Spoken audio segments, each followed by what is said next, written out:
Well, welcome everybody for the West Coast Fishing Report. Captain George, Captain Sergio, and behind all of this, the man himself, Jota Garcia, the producer of the show. So thank you everybody for tuning in. We're ready to talk fishing. So anything you got, put it on there. Let us know what's going on. George and I, we're just out there doing our thing, staying busy. And again, we want to thank everybody. We broke 33,000. Can't complain on, Florida Fishing Adventures Florida. We got 33,000, almost 200 now. And on the other channel, Captain Sergio's Fishing Chronicles, we're up to about almost 500 subscribers already in about a month. So we started it last month. Here we are in February, and we're already, I think, pretty close to 500 subscribers. So thank you very much. And keep on tuning so you can see all the adventures of Captain George and myself out there. And we might be near you one time. We keep telling you, let us know if you want to go fishing with us. If you got a place you think you can catch fish and you want us to do a show with you, we'll talk to you and see if we can put it together. All right, George, are you there? I'm just trying to get my Facebook. I didn't get my live link, unfortunately. You haven't got your link yet? No. I do see this. I might have to just do it a different way. But a little disturbing. Here we go. Maybe. I'm not seeing comments. There we go. All I see right now is Donald Waverman said, "Good evening, captains." I didn't get the live link, though. I don't know what happened. But something that was a little disturbing today, I went around to a few spots. I'm looking to take out one of my older clients again for this month to keep him in his fish a month. He's had a record now for over 21 years. Every month he catches at least a few fish every month. And just recently I had to take him out. He's in a rehab. So I wheeled him out back. There was a drainage pond, and I had a feeling. I took some bread out there, and sure enough, we caught him about 6 fish before they said we weren't allowed to fish there. And I'm like, the guy's having a great time. What's he harming? Right, but you know how people are. Yeah, but I seen something disturbing today. I'm going to call it in tomorrow because they were closed when I called. But there was a lot of in Seminole, not the main lake. But they have like 3 or 4 separate little ponds. And the one pond, if you look at the aerial view, it's discolored really bad. And there was dead fish floating around in it. Oh, man, that's not good. So I don't know if it was from the cold getting so cold, but I'm a little concerned with the coloration of the water. So I don't know if there's something in that water, but they need to go check it out. Wow. That's a shame. I hope it's nothing bad. Yeah, we did get to see me and Barb went out there to a few places looking around. We did get to see about a 5-foot gator, so that was kind of cool. All right. He was just hanging out on the shoreline, just sunning himself. And what else did we see? Oh, well, the one pond we went to, which was Seminole City Pond or City Park. I can't believe the amount of turtles they have in there, and they must be used to getting fed, because when I walked up to the pavilion and I walked up to the railing next to the edge of the water, about 5 turtles came right over like, "Hey, you got something for us?" So somebody's been feeding them. Yeah. I said somebody's feeding them. Yeah, so I got a call tomorrow to let them know so they can get out there and see if it was just a cold thing or if there's a water quality issue going on. And let me tell you, the weather's been gorgeous. God. Yeah. It's beautiful. And by the way, we did a show yesterday, and it's funny the different names. But all I'm going to tell you is, if you want to see a show, you got to start looking for it in the next 2 to 3 weeks. How to catch Gulf kingfish on the shore in 3 feet of water. If you want to learn how to catch Gulf kingfish in 3 feet of water, you got to watch for this show. It's going to amaze you. All right. That's all I'm going to tell you. You got to watch for it. And that's going to be the name of the show, Golf Kingfish, how to catch them. Yep. And let's see what we got. We got Anthony's on the line and Scotty's watching tonight. Thank you, Scotty. Thank you, Anthony. And we'll see what happens. I hope the weather holds. You know, I don't want to get too hot because then the snook will start coming out of the creeks too soon. Then we get another cold snap. It could hurt everything. I think the way the weather's been, if it stays around 75 for a high, 50 for a low, I think it's ideal for this time of the year. Right. And we got Jim Pace on the line too. Hey, Jim.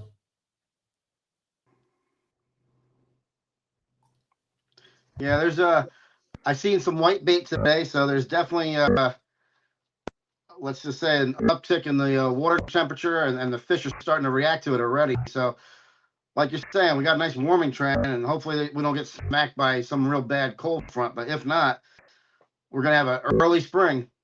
That's my only concern, that you start getting too quick of a heat, and then it's happened before. That the bait moves in for a while, the snook come out, everything comes out. Then we get that bam, another couple, one or two cold snaps. Some of the snook get hurt, the bait takes off again, and I think it just drives the fish crazy. Actually, kept fishing for a while. Yeah, that's what was concerning to me when I seen the dead fish at Seminole Lake, not the lake proper, but the ponds inside of Seminole Park. And we got Manuel Fuentes Jr. Que pasa? We're doing great over here, man. George and I are having the time of our life. We're having a good time. All right, I got everything working over here now again. I can see everybody, Anthony, Jim, Donald. All right. Manuel. So good evening, everybody, and thanks for tuning in. Right. Yeah. You still got like a little burp every once in a while on your sound. Is it better than before? Oh, it's a lot better than before. Yeah. I'll have to try cleaning out the mic, but I took the case off, and I think that's what helped it. Now, here's something. Linda Burke is always the first one to tune in. Then sometime down the line, Ken will show up. I think she just wants to jump ahead of him. And that's funny. Today we got finally everybody, because of the weather's getting good. We got 3, 4, 5, 7 fishing reports today. So you're going to be in for a treat. For a while there, I mean, let's face it, as cold as it's been and everything else, it hasn't been nice. Right. Now I don't see Linda on mine right now. You got her on you? Yeah. Linda Burke is on mine.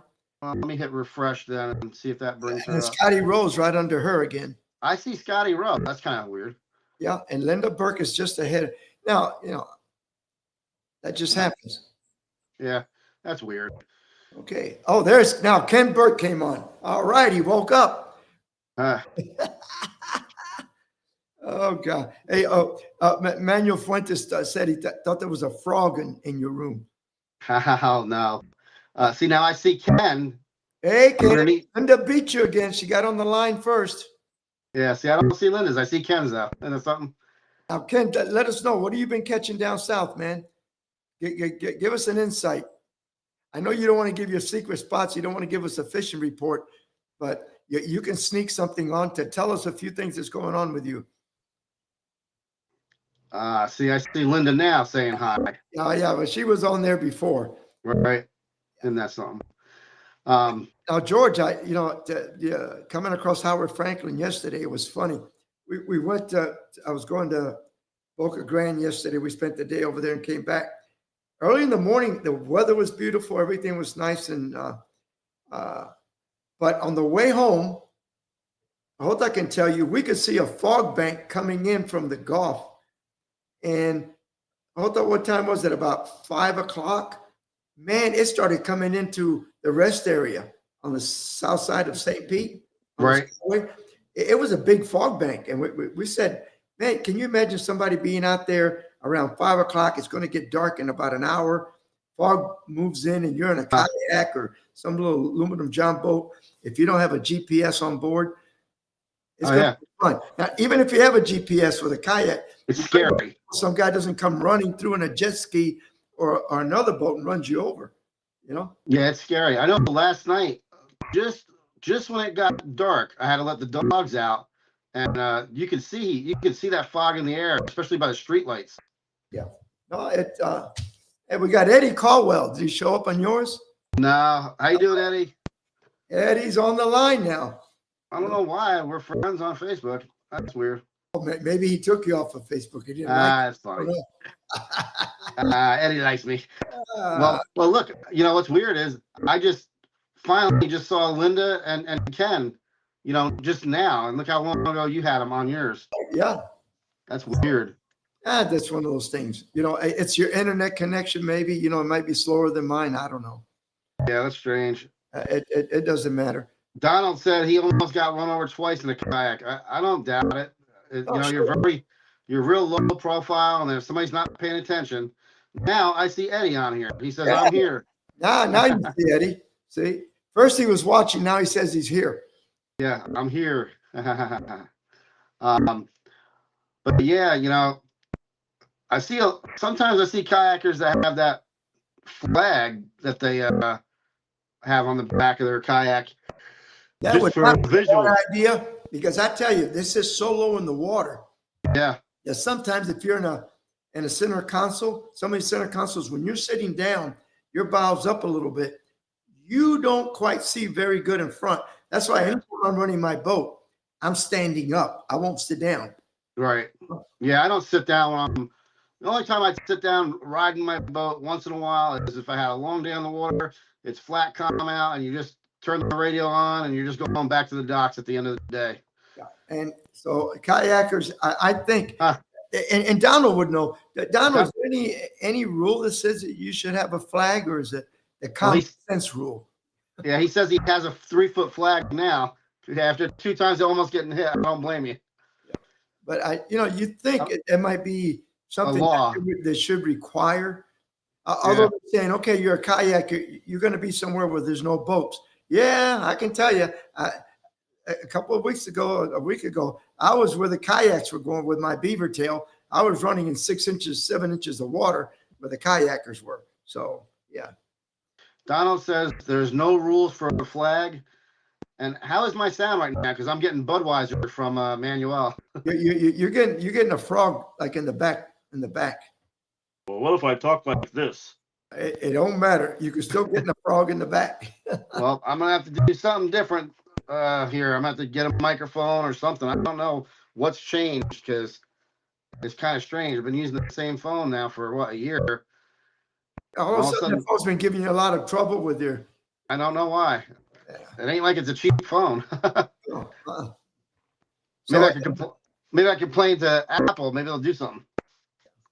So Donald, what you're telling me is there's really no rule, but if I was a kayaker, I think that's what I would do. I would have a little flag in the back, just something high enough that a boater can see you.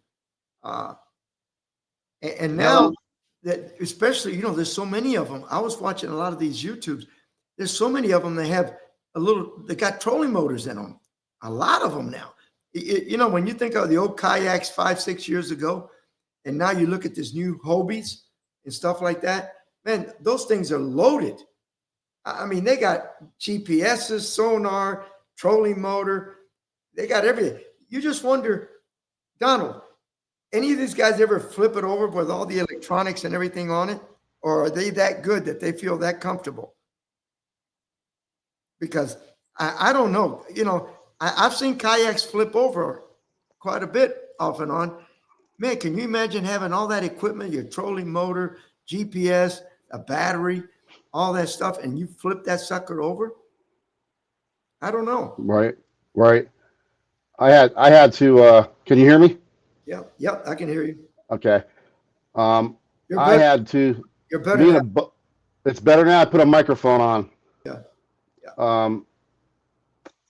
We had a guy flip over at Weeden Island. What's the matter? No, he's okay. He's showing up good. You're showing up good. Oh, really? It's going to do it on its own, or there you go. It just did it on its own. Okay. Now, But we had a guy flip over in the channel, and I'm going to tell you what. We got him out of the water. and the current was going pretty good, and it was very hard to get that kayak. It filled up with water, and it was super hard to get that thing out of the water because you lifted one end and the other end would fill up with water from the current.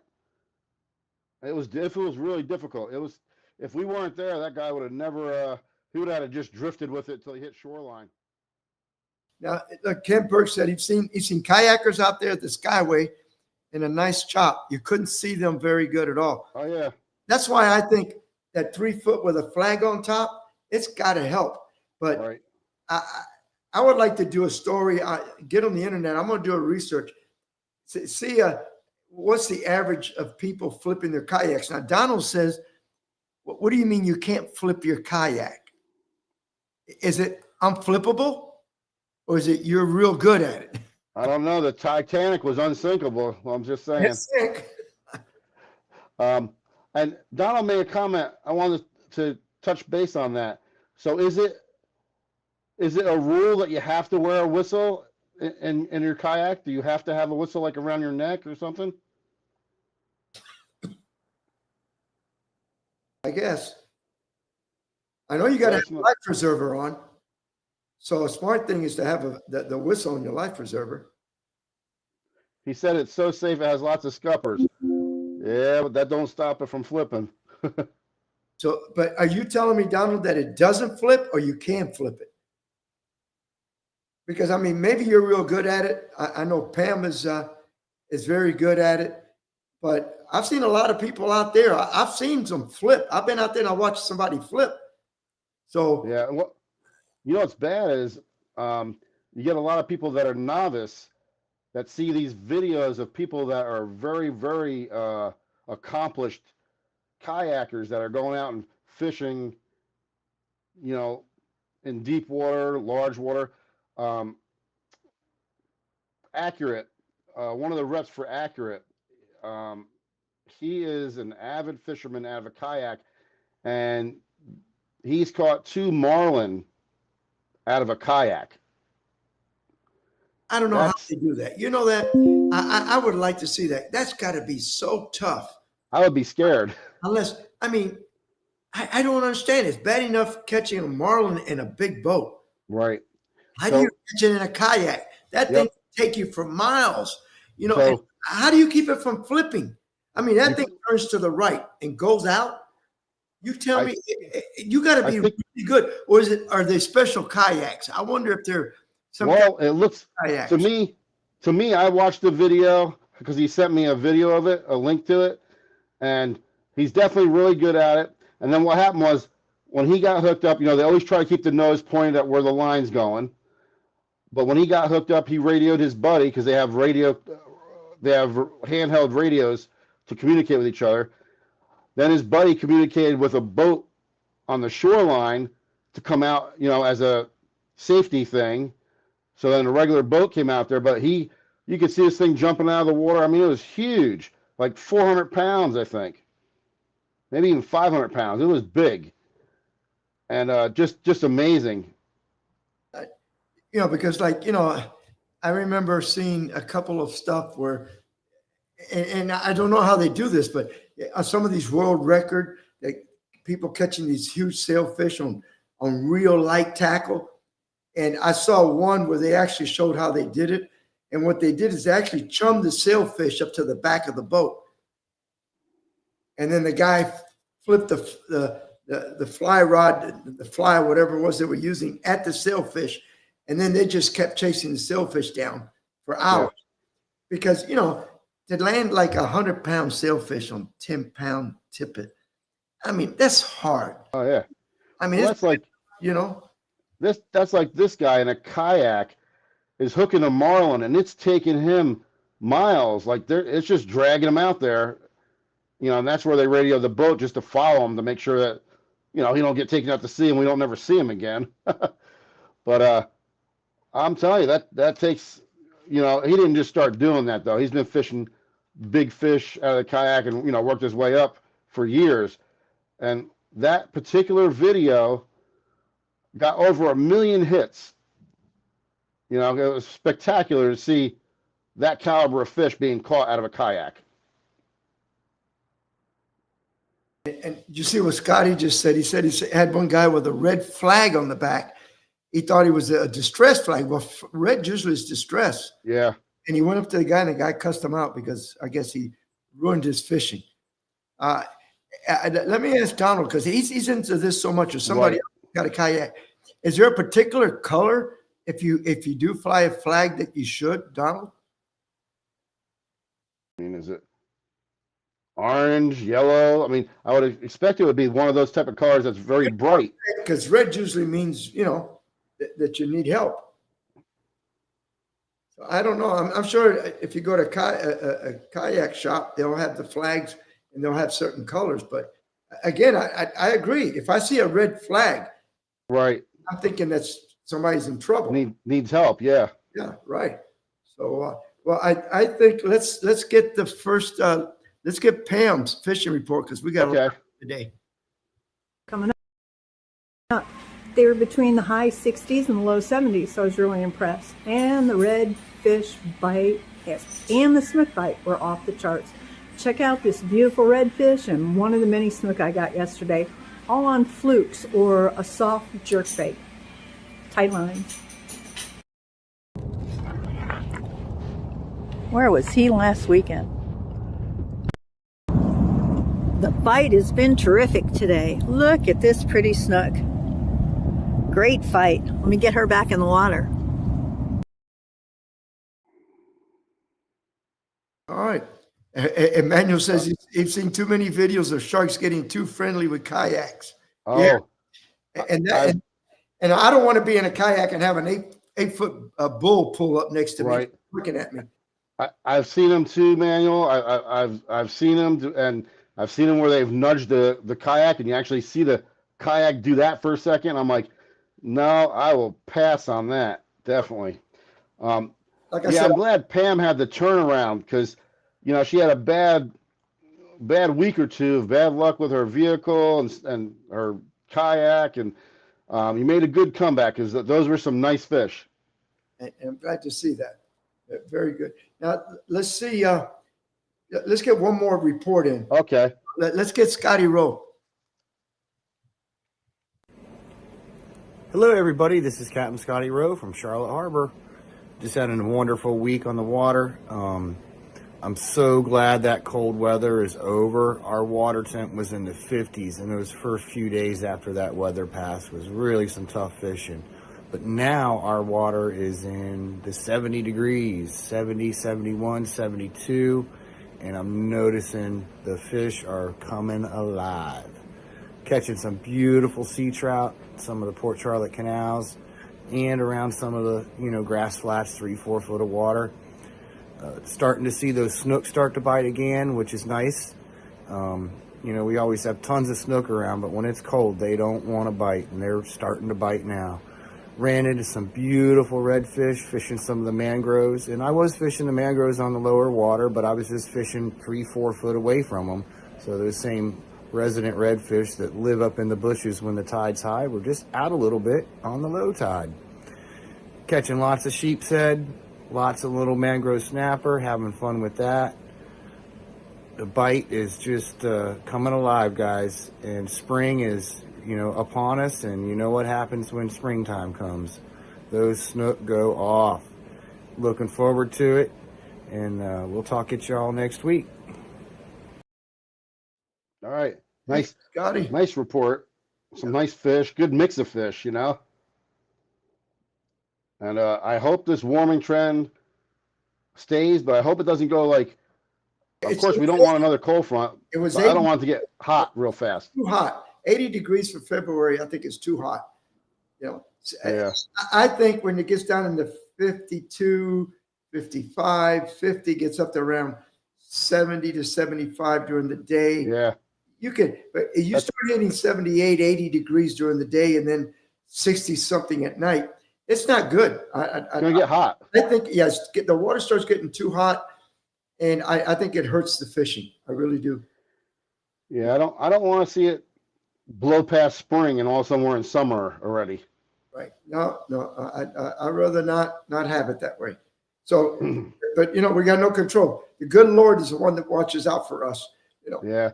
it blows you away though that you think not too long ago, a week ago, we're in 20s and 30s in the morning, and now look where we're at to where Scotty, where he's at, is talking about 70-degree water already. It was 72 degrees at, well, it was 68 degrees at Cayo Costa yesterday on the Gulf. It was 68.4 Right. on the Gulf.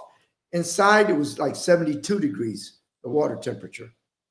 See, and that's almost getting close to mackerel and kingfish. Yeah, it pretty much is, really. Yeah, 72 to 75 is you start getting mackerel and kingfish. And that's the problem. You know, remember, that's another thing. Kingfish make their run up north. It starts getting hot. They start making their run. You start getting cold snap. What do? They go way out in the Gulf and bypasses. It's happened before. So Yep. there's a lot of things you don't want it to happen. And, Yeah, it'd be nice if it would just kind of stay like you're saying in that nice comfort zone to where the water doesn't get too hot too quick. Donald said manatees scare him the most. why is They that? don't bite much. Well, no, you know what? I think what it is, they come up, they can flip you. Oh, they love to do that. They bump a lot of kayaks. It's like a submarine coming up underneath you. Now, do they make, and Donald would probably know this, and I think I saw him one time. It's like a kayak, but it's got flip down pontoons on each side to make it real stable. Yeah, I've seen that.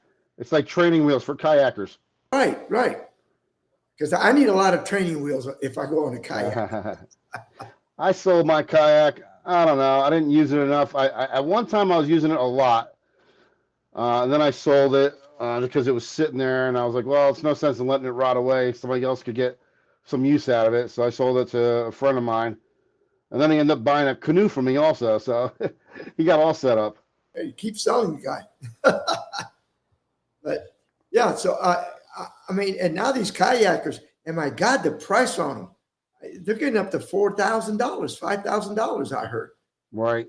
Well, now, like, I've got a buddy that is really into the kayak thing. And, you know, if you don't call it a boat, because I get into arguments with him, my boat, I'm like, that's not a boat, it's a kayak.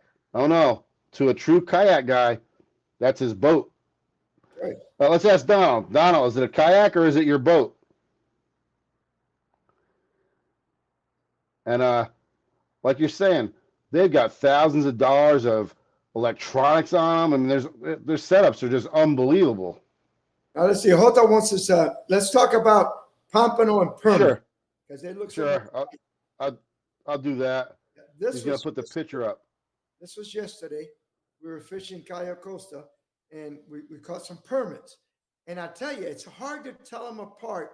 You know what they tell you about the fins? The only reason, you know what made it easy to tell the difference for us? When I told you, No, the top fin was a lot longer right? than the pompano. The pompano, the fin on the top is shorter, where the permit has a long fin. But I'm going to tell you, you know that little line how it says goes up and down? Right. These things, they almost went straight up and down like a pompano. But what the No, permit. the Permit are the ones that go straight up and down. okay, you see that? That's what I'm saying. But you see how top the permit we had, the bottom fin looked like a pompano. The reason we knew is because that top fin gets thin and runs way back. So that's how they were permits. Yeah. Well, when we fished Chazawiska, I was trying to tell everybody about the difference between the pompano and the permit because they didn't think that we caught permit, and it was permit. Now, one of the things that's definite is the bottom of the permit has a couple of three small spikes right before the anal fin. A pompano does not have those spikes before the anal fin. So that's one definite easy way. If you feel right there at the bottom of the fish and you got spikes there, that's a permit. And the other Now, thing, sometimes the coloration is hard because you can get a permit. It's supposed to be more orange, but if it has a little bit more yellow to it, it can almost look like a pompano, and vice versa. But the two little fins the little spike fins, I call them, down there on the bottom, that's the definite giveaway. And the top fin just has a real long, narrow black, like dark black. The other thing too about these permits, the bottom fin, real reddish orange. Well, that's what I'm saying. It's got more of an orangish color, but it can have sometimes a little yellow tint to it. But where the pompano is pretty damn yellow, and a lot of times it's not just the little area by the anal fin. It's almost the whole belly is yellow. Oh yeah, I mean permits are good eating. Oh yeah, we know. We had some recently. Yeah. Did you like it? They were good. Yeah, Yeah. they were good. I hadn't had them in a while. Like I can't even remember how long ago. The other thing, like it ain't a definite thing. Like I said, the most definite thing is the top fin goes down to like a black, narrow, pointy fin, and then the one thing the pompano definitely doesn't have is the spikes right before the anal fin. It won't have that spike whatsoever. So if you're feeling spikes right there, that's a permit. And permit, it's sometimes hard to tell. Permit are the ones that have the more lined up fins. The top and bottom fins are lined up more, where the pompano, the anal fin is set back a little bit. But they definitely don't have those spikes. So if you're feeling spikes, that's a permit. So, Dennis just tuned in. all right. Okay, Dennis. Yep. Hello, Dennis. How you doing, Dennis? Donald said, "Can you eat permit?" Oh, yes. Yes. By all means. It's very good. Very good. All right. Just watch. Fish Rules is the app by FWC. You definitely want to use that because it was handy, because it goes by your GPS on your phone, so it'll tell you the rules in the area you're at. Because there is like a permit zone that's completely different. Most of the areas, I believe it's 11 inches to 22 inches that you can keep a permit. In the permit zone, I don't even know the number. I don't want to quote it. It's a totally larger number that they have to be before you can keep them. And there's some areas where you're not allowed to keep them. So definitely use your Fish Rules app. And that's why we just took some pictures and let them go. Yeah. All right. Let's get Tony Franklin in. All right. Hi, Captain Tony Franklin back once again with this week's fishing report. The bite has been a lot better this week as the weather has started to warm, and we're looking at a warming trend coming up the next 10 to 15 days possibly, that it's going to be a lot warmer, and it sure has helped the fishing. Trout remain one of the better options this week. They're all back in the creeks. We're fishing for them in the creeks where the water's a little warmer. Deeper holes, deeper pockets up against deeper areas of mangrove areas. There's been silver trout, spotted sea trout. Once again, the best bait has been shrimp, medium-sized shrimp. What I'm doing is breaking the head off, threading them on the hook, tail hooking them. The only drawback to the tail hook, there's a lot of smaller fish that could just peck them off, so it's better to take the heads off and thread the shrimp through there. But the trout have been spectacular this week. Also, we're catching whiting in these backwater canals. We're catching some mangrove snapper. The sheephead bite's been really good too. Although we haven't seen a lot of large ones this week, the amount of sheephead we've been catching is a lot. So the sheephead bite's been on fire too. The trout's been good. Got ladyfish mixed in for action. Had some Jack Crevalles earlier this week also out there. Some of your bigger sheephead are going to be on your artificial reefs this time of year. So look for the bigger sheephead to be on the artificial reefs. But we are catching quite a few in the backcountry. So there's plenty of action out there. Get out there, get out in the water with this warming trend the next 10 to 15 days. The weather's going to be spectacular, and this should help the fishing. So good luck, tight lines, and get out on the water and catch some fish. See you next week. All right. All right.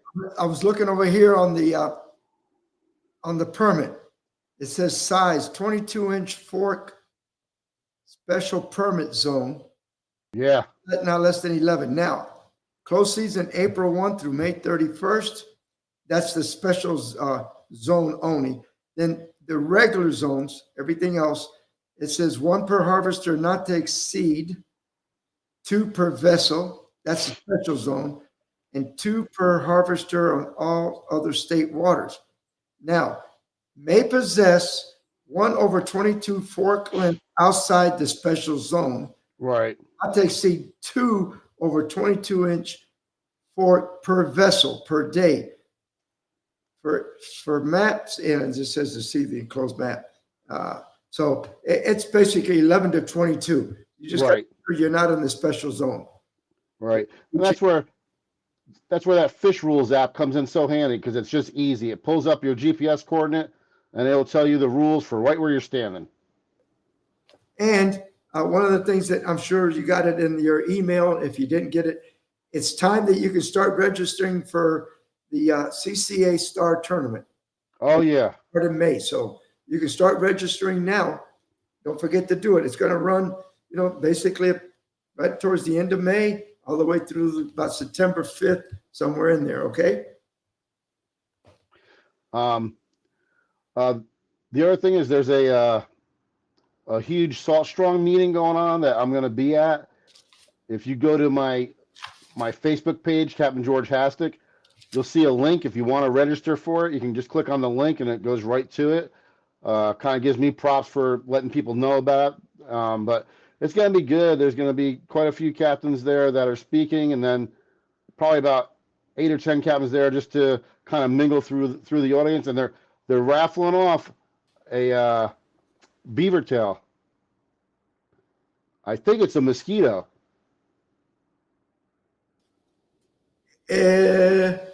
I'm pretty sure it's the mosquito. Yeah, it could be the mosquito. Yeah. Yeah. And Mosquito sir, is the 18-foot mosquito is the narrow one. I got the beaver tail, which is a wider one. right. You Look at that got which beaver tail is yours? The Vengeance, which is a white one. The Vengeance? Yeah, the Vengeance is the white one. The Yeah. mosquito is easier to pull, and it drafts about 5 inches of water. Right. It's made for polling, but it drafts 7 inches. A whole Right. and a true 7 inches. Yeah. So that's like really a 2-people boat. Yeah, my Vengeance, you can have the captain and 2 people. That's Right. 3 people can fish because you can put one in the bow, one in the stern, and one in the middle. But it's 3 is the most, 2 is ideal. Right. One's got the whole back of the boat, one's got the whole front, and I think you can. Although last week when we were filming in it, there was Jim, myself, and of course Hota, the cameraman, and it was no problem. But there was 2 of us fishing. He's Right. shooting. So I would say that it's a great boat for 2 people. You go anywhere with that boat, and man, you don't burn any gas. I mean, it's Right. no gas with a 115 in the back. It sips gas. How you doing, Charlie? Charlie tuned in. Charlie Howell tuned in. How you doing, Charlie? Welcome on board, man. We better run another report. That's Michael Haynes. All right. Hey, Captain Mike Haynes, Fishbones Charters out of Crystal River, Florida. Well, I've been sick all week in bed.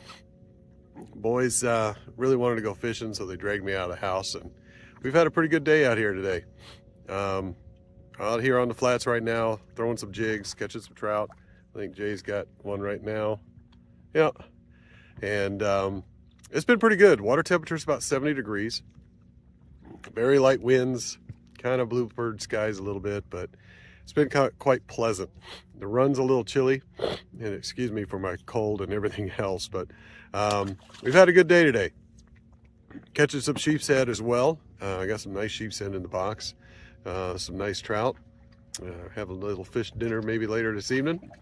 But we've been doing pretty good. It's not on fire or anything else like that, but it's nice and steady. And all we've been doing is basically throwing some jigs around, about 1/8 ounce jigs, just nice and quiet, nice and soft, just a steady retrieve, just kind of popping it up here and there. And finding these little holes and on these flats and doing pretty good today. So just a short report. Like I said, I haven't been on the water. Got some charters coming up this week, so hopefully have a better report about what's going on out here, because I just haven't been out here this week.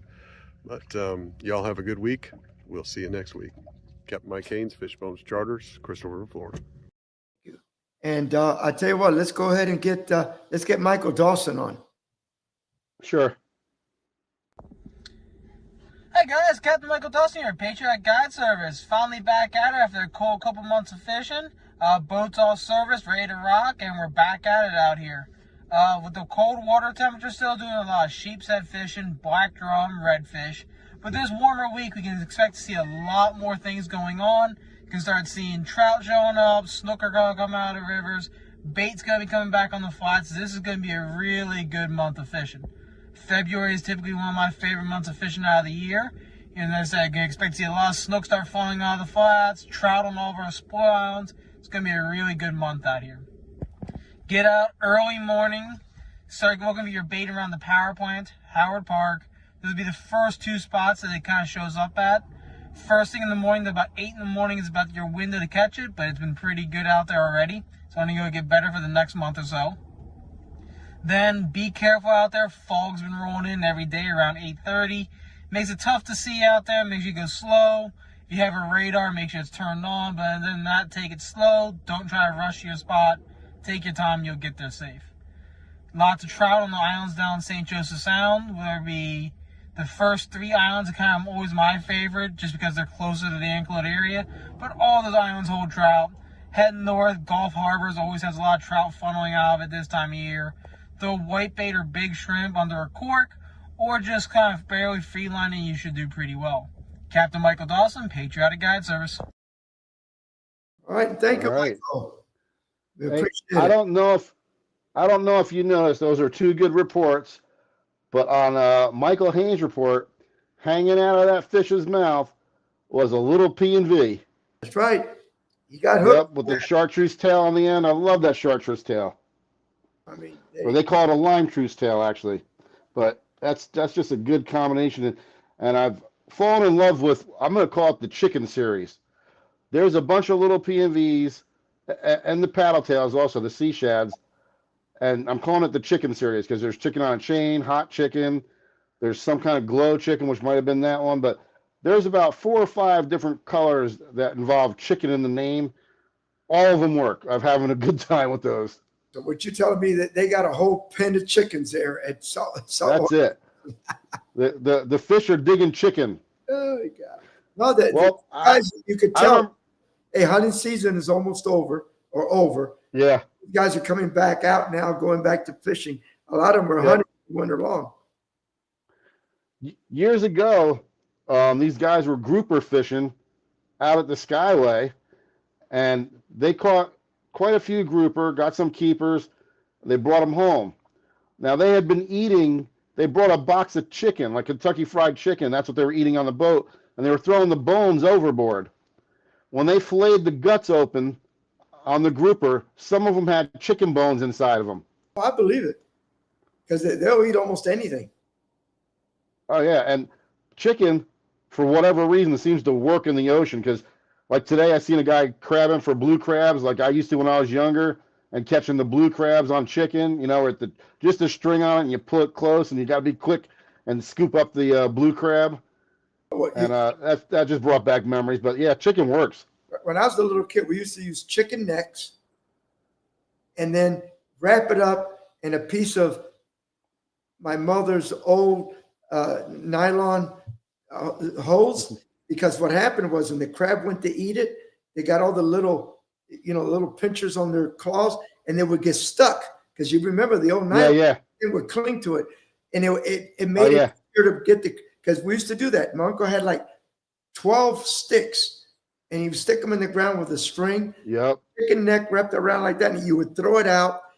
And when you saw that string get stiff, standing up, there was a crab starting to walk away. So you would sit there with your net and slowly bring it in, and it helped you catch more crabs because a lot of times the crab would see you and let go and take off.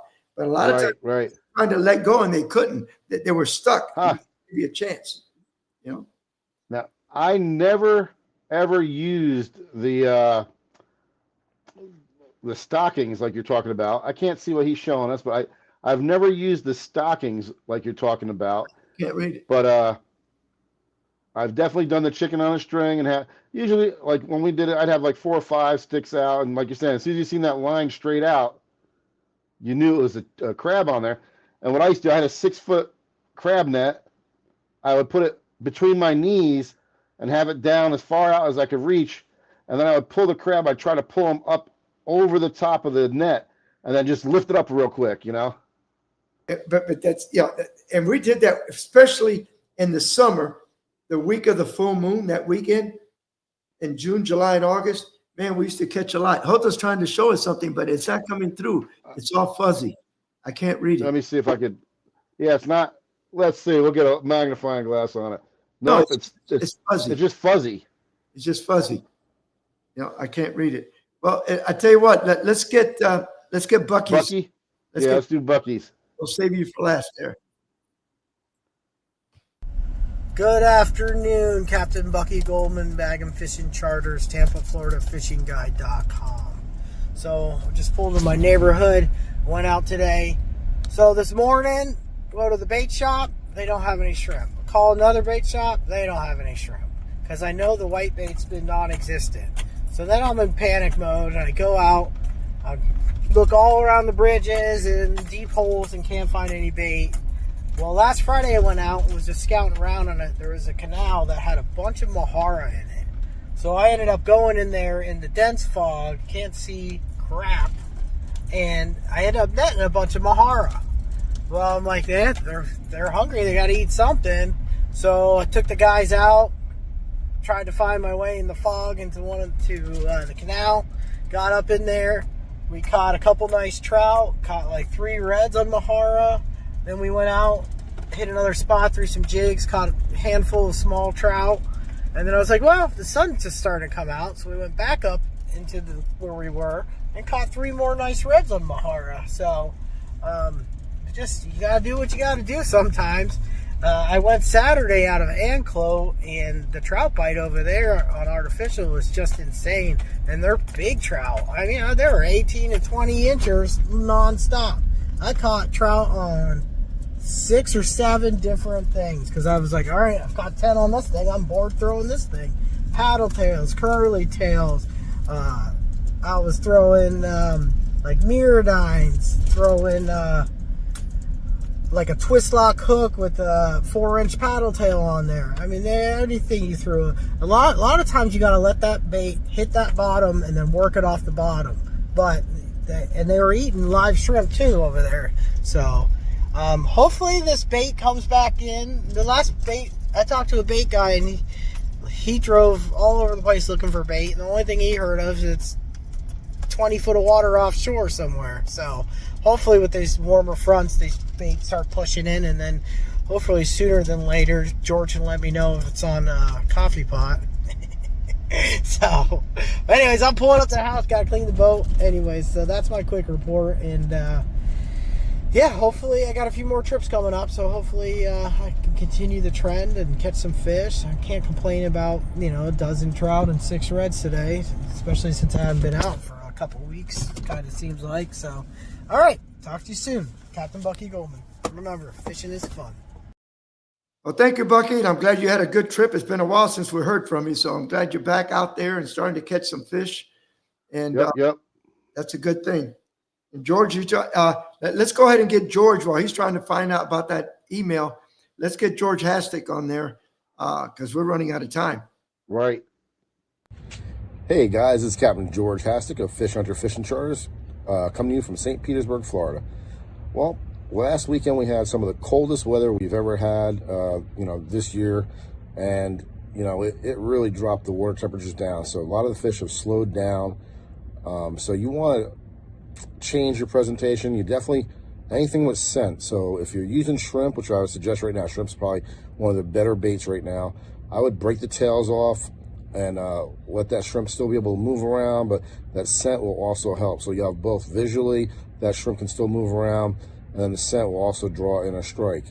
Now, if you're missing a lot of fish, it really depends on what you're fishing for, but if you're fishing for sheep's head and you're missing them, then I would go to chunks of shrimp to where I just put the hook in it and have the hook point just starting to come out the other end, but not sticking out too far. This way they'll bite right where that hook point is, and that'll give you a better hookup ratio. The trout, you can try your popping cork with a either artificial or live shrimp underneath. Set it to where that shrimp is just barely touching the top of the grass so it can't get down in the grass. Pop that cork. A lot of times they'll hear that noise. They'll come over to investigate, and then they'll see your shrimp. The reefs right now, they're holding some sheep's head. There's been actually some Key West grunts that are decent size that's been going on. All these fish will take shrimp. Now, if you can find them, your tree crabs or your fiddler crabs for the sheep's head is probably one of the best baits that you could throw for them. Even when they turn their nose up to a piece of shrimp, they'll usually eat the fiddler crab or tree crab. Redfish right now, there's a little bit of redfish mixed. There's a lot of juveniles that are just undersized, working your docks, your mangrove tree lines, shrimp, pieces of bait, all that will work right now. I'm talking with Lee Blick down there in the Fort DeSoto area. They're seeing the same thing where a lot of juveniles, but there's been a mix of a few keeper-sized redfish starting to show up in that 20 to 22, 23-inch range. All of them are pretty much taking to the shrimp. It's just that time of year that shrimp can work really well for you. A lot of the trout are running, you got two different packs. You got trout that are running right at that 14 and 7/8, just undersized where you can't keep them. Then you got some other schools around that are larger, but they're being finicky on biting. So you're gonna have to try different presentations with your lure, do different things with your shrimp. Like I said, breaking the tail off, that can help you. Snook, now if we keep getting these warm days, like this week it's supposed to be all in the like 79 to 80, 81 degrees. If that water stays warming up, the snook will probably come out. And then if you've got small pinfish, white bait, if you can find it, anything of that nature, you'll probably get it done with that. Or you can throw a mirror lure like a Mirrodine or an X-Wrap. That's another one that's a good one that can get you to strike. All right, this has been Captain George. Have a good day. All right, thank you, George. Good job. Well, for whatever reason, I'm on YouTube and it won't let me join the conversation. I'm logged in and everything, and it won't let me. Let me try refreshing it.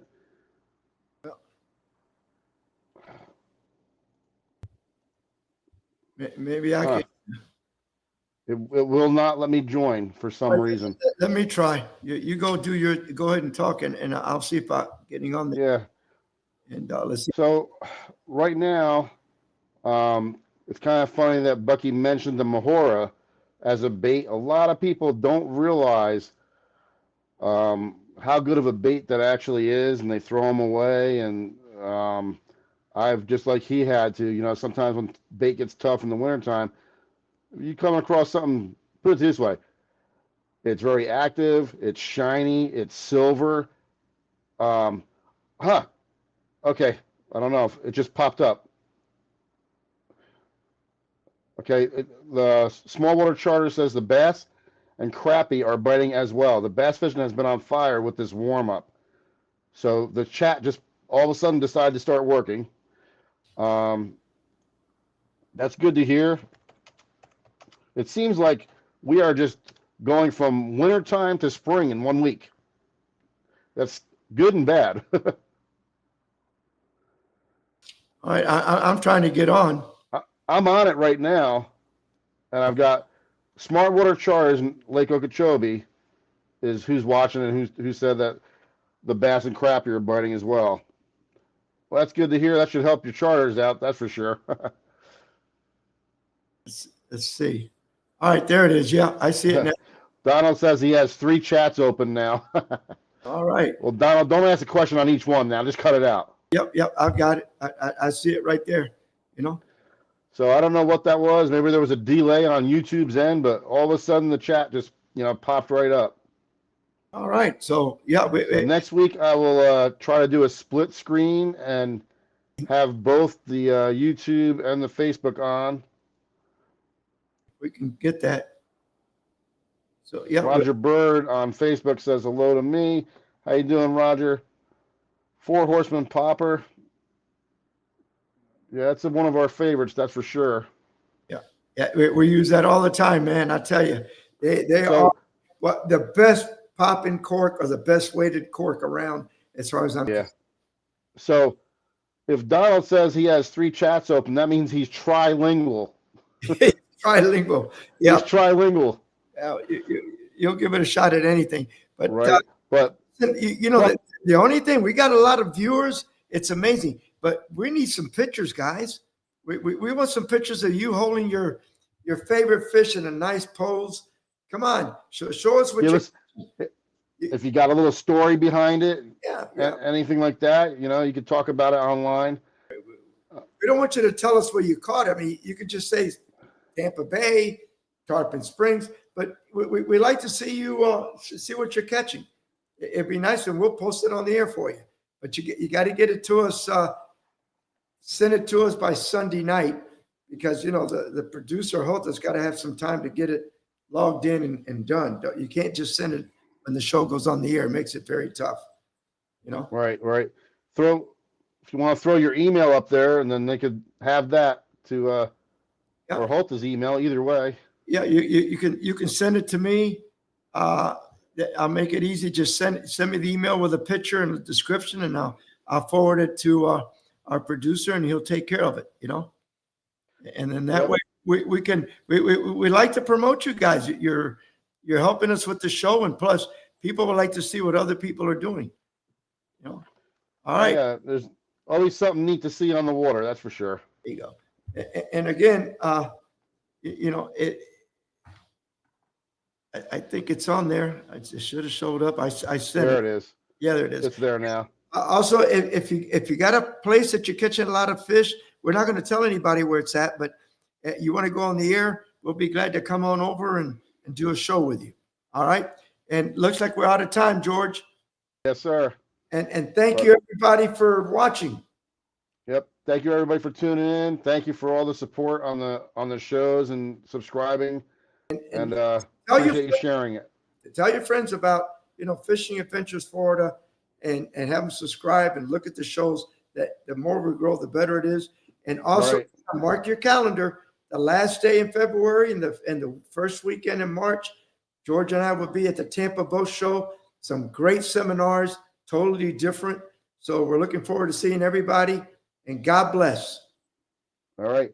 Thank you, everybody.